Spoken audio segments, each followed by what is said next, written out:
Alô galera, tudo bem? Quem fala aqui é o professor Latif, professor de Direito Tributário, e hoje nós estamos aqui para poder resolver as questões de Direito Tributário que apareceram no seu simulado para o TRF segunda região. Vamos começar. A primeira questão está lá no artigo, é o item 34. Né? O item 34 diz: sobre tributos, marque a alternativa incorreta. Né? A incorreta. Letra A. Os serviços públicos remunerados através das taxas deverão ser específicos ou divisíveis, de uso efetivo e potencial. Então, eu já tenho na letra A a alternativa a ser marcada. A alternativa à letra A ela está errada por quê? As bancas costumam muito brincar com as conjunções previstas nos fatos geradores das taxas. O que está errado aí? Artigo 77 diz que o fato gerador da taxa é serviço público remunerado através das taxas. No caso do serviço público, ele deverá ser específico e divisível. Então é aquele que você pode identificar e, da mesma forma, individualizar, identificando quem são os seus usuários. Da mesma forma que o uso do serviço público, ele pode ser efetivo ou potencial. Então, o serviço público a taxa ela vai ser remunerada quando o serviço público ele foi efetivamente utilizado, ou basta que ele esteja apenas em disponibilidade. É o caso da taxa de incêndio. Taxa de incêndio que ela é paga, mas o serviço público lá dos bombeiros não são prestados de forma imediata, ainda bem. Mas caso haja necessidade desse serviço, de requerer, de solicitar esse serviço, os bombeiros estarão em condições de lhe atender, porque o serviço público ali ele está à sua disposição. Tudo bem? Então a letra A ela está incorreta em razão do ou e do e, das duas conjunções aqui. O correto seria: os serviços públicos remunerados através das taxas deverão ser específicos e divisíveis, de uso efetivo ou potencial. Pegadinha, tá ok? Então fiquem atentos, está lá no artigo 77 do Código Tributário Nacional. Então agora a letra B. A letra B diz: o custeio do serviço de iluminação pública deverá ser remunerado através de contribuição. Perfeito. Artigo 149, item A da Constituição, onde diz lá que as contribuições sobre o serviço de iluminação pública serão remuneradas através de contribuição, sem problema nenhum. Antigamente, o serviço de iluminação pública ele era remunerado através de taxa, mas foi declarado pelo STF a sua inconstitucionalidade em razão de você não conseguir identificar quem utilizava aquele serviço. Então, já que as taxas, vamos voltar aqui para a letra A, as taxas dizem lá que o fato gerador do serviço público tem que ser serviços específicos e divisíveis, em razão disso, o serviço de iluminação pública, eu não consigo identificar os seus usuários. Então, o STF declarou inconstitucional. Razão disso, a emenda constitucional atribuiu à Constituição o artigo 149, item A. Aí sim, a remuneração do serviço de iluminação pública ele é custeado através de uma contribuição, a famosa COSIP. Tudo bem? Vamos passar então a letra B está correta, né? Vamos passar agora para a letra C. Na letra C, os empréstimos compulsórios são de competência exclusiva da União. Essa questão também está correta. Somente a União pode instituir empréstimo compulsório mediante lei complementar. Tudo bem? Então, o que acontece? Está previsto lá no artigo 148 da Constituição os empréstimos compulsórios. Os estados, Distrito Federal e municípios não podem instituir empréstimos compulsórios. Tá? Então, em caso de comoção intestina, calamidade pública, né, ou em caso de guerra, a União pode sim instituir, somente ela, empréstimos compulsórios, artigo 148 da Constituição. Letra D. Os impostos residuais somente poderão ser instituídos mediante lei complementar. Letra D também está correta lá no artigo 154 da Constituição, onde trata de impostos residuais. Perfeito? Então a questão aqui a ser marcada por estar incorreta é a letra A. Serviços públicos remunerados através das taxas deverão ser específicos ou divisíveis de uso efetivo e potencial. Troco o ou pelo e troco o e pelo ou para que possa ficar correta. Prosseguindo.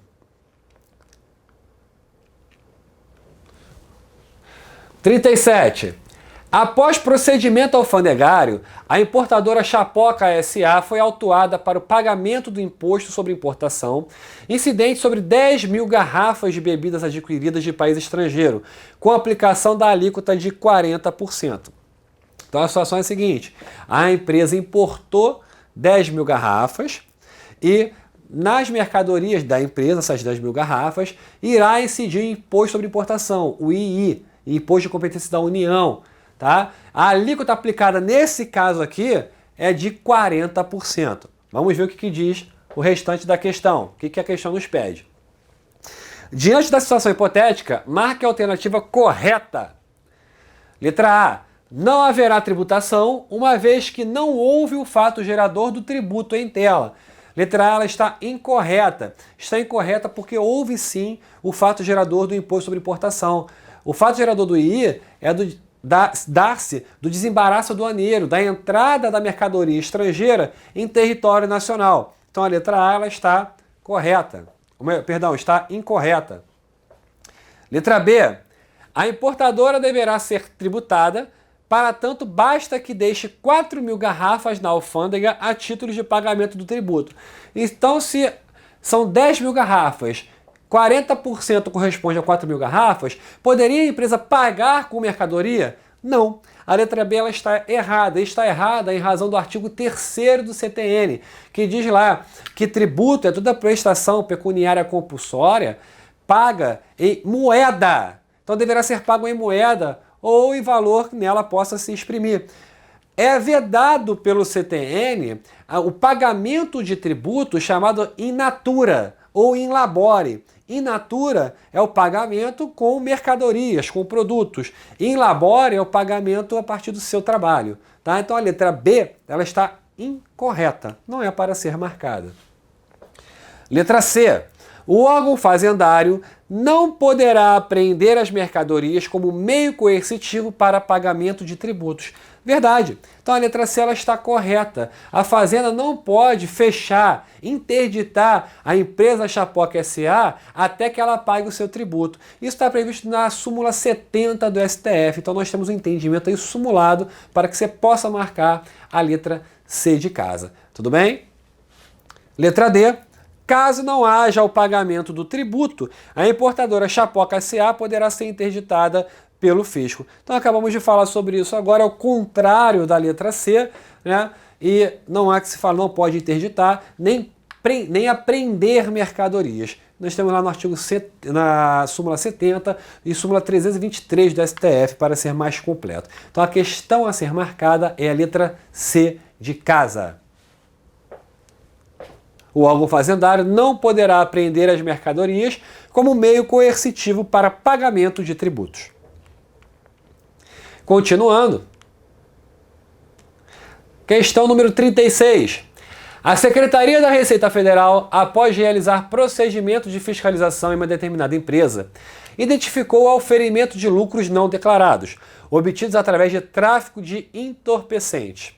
De acordo com a situação hipotética e levando em consideração o imposto de renda da pessoa jurídica, é correto afirmar: letra A. A renda obtida por meios ilícitos deverá ser confiscada sem ser tributada. A letra A está incorreta, porque para o direito tributário independe a licitude, a natureza do bem, a natureza do fato gerador. Uma vez praticado o fato gerador, haverá a tributação. Estamos falando do chamado princípio do pecunia non olet, dinheiro não cheira. Então, tráfico de entorpecentes, jogo do bicho, casas de prostituição, bingo, caça-níquel, tudo isso. Caso haja o fato gerador de um determinado tributo para o direito tributário, em razão do princípio do pecunia non olet, haverá sim a tributação. Então, ainda que a renda tenha sido auferida através de meios ilícitos, no caso aqui o tráfico de entorpecente, aquela pessoa, né, que esteve sujeita à fiscalização da Secretaria da Receita Federal é devedora do imposto sobre a renda, tá ok? No caso a empresa aqui, né? Letra B. Se tratando de pessoa jurídica, não há que se falar em responsabilidade criminal. Logo, não haverá tributação da renda. Então, já falamos, haverá tributação sim, em razão do chamado princípio do pecunia non olet. Letra C. A renda obtida por meios ilícitos deverá ser tributada em razão do princípio do pecúnia non olet. Letra C, a questão a ser marcada, a questão a ser correta. Bom você colocar aí também, dar uma lida no artigo 118 do CTN, que lá diz que exatamente isso, o fisco ele vai desconsiderar a natureza do fato gerador. Uma vez praticado o fato gerador, já haverá incidência do tributo correspondente. Letra D, a renda não poderá ser tributada, pois tributo não é sanção por ato ilícito. Né? Tudo bem que tributo não é sanção por ato ilícito, está lá no artigo 3º, mas a renda deverá ser tributada sim, porque aqui não estamos aplicando multa, não é uma sanção por ato ilícito, e sim é tributo, no caso imposto sobre a renda, e no caso em tela de pessoa jurídica. Portanto, a questão aí alternativa a ser marcada é a letra C de casa. A renda obtida por meios ilícitos deverá ser tributada em razão do princípio do pecúnia non olet. Questão 37. Em relação ao lançamento tributário, marque a alternativa correta. Letra A. É um ato declaratório do crédito tributário? Não. Constitui o crédito tributário? Constitui a obrigação tributária? Ou constitui a competência tributária? Para responder essa questão, basta fazer a cronologia da relação jurídica tributária. Então, funciona assim, nós começamos a relação jurídica tributária com uma hipótese de incidência. Uma hipótese de incidência é prevista em lei, aquele fato em que uma pessoa, quando a pessoa ela vai cumprir, né, que esteja previsto em lei, e caso ela cumpra, eu traga para o mundo real, eu tenho o chamado fato gerador. Então, o fato gerador, ele decorre de uma hipótese de incidência, decorre de uma lei. Eu tenho uma lei lá, e a lei está dizendo que, para todos aqueles que se tornarem proprietários de um veículo automotor, deverá incidir o Imposto sobre Propriedade de Veículo Automotor, o IPVA. Então, a lei diz isso, é uma hipótese de incidência do IPVA. Caso haja a prática daquele ato, daquele fato estipulado em lei, ou seja, eu tiro do mundo abstrato e trago para o mundo real, para o mundo concreto, eu tenho aí o fato gerador, nesse caso do IPVA. Agora que eu pratiquei o fato gerador, eu tenho uma obrigação com o fisco. Eu preciso pagar, eu sei que eu tenho uma obrigação com a Fazenda Pública, nesse caso a Fazenda Pública é estadual. Então do fato gerador nasce a obrigação tributária. Já tenho a obrigação de pagar, mas para que eu possa pagar, eu tenho que ter meios para isso. Então agora sim vou fazer o lançamento, vou pegar um boleto, vou declarar. Então o lançamento ele decorre da obrigação tributária. Lançamento. Uma vez realizado, elaborado o lançamento, daí sim eu tenho a chamada constituição, eu vou constituir o crédito tributário, o quanto que eu devo ao sujeito passivo. Então o crédito tributário decorre do lançamento tributário. Em razão disso, a letra B de bola diz que o lançamento constitui o crédito tributário. A letra B é a questão a ser marcada. Tudo bem? Letra B de bola. Então, hipótese de incidência. Da hipótese de incidência nasce o fato gerador. Eu tiro do mundo abstrato, que é a lei, trago para o mundo concreto. Me torno obrigado, tenho uma obrigação com a Fazenda Pública, com o sujeito ativo da relação jurídica tributária. Daí a obrigação tributária, que pode ser principal ou acessória. Preciso lançar, formalizar o meu pagamento. Então, o lançamento é a formalização daquele pagamento. E quando eu formalizo, eu constituo o crédito, o valor que eu devo, né? O sujeito passivo deve ao sujeito ativo. O lançamento constitui o crédito tributário. O lançamento formaliza uma obrigação. Após eu formalizar o meu modo de pagamento, eu tenho a constituição do valor que o sujeito passivo deve pagar para o sujeito ativo. Portanto, letra B de bola. Espero que tenham ido bem. Bons estudos. Tudo de bom para todos vocês e um grande abraço.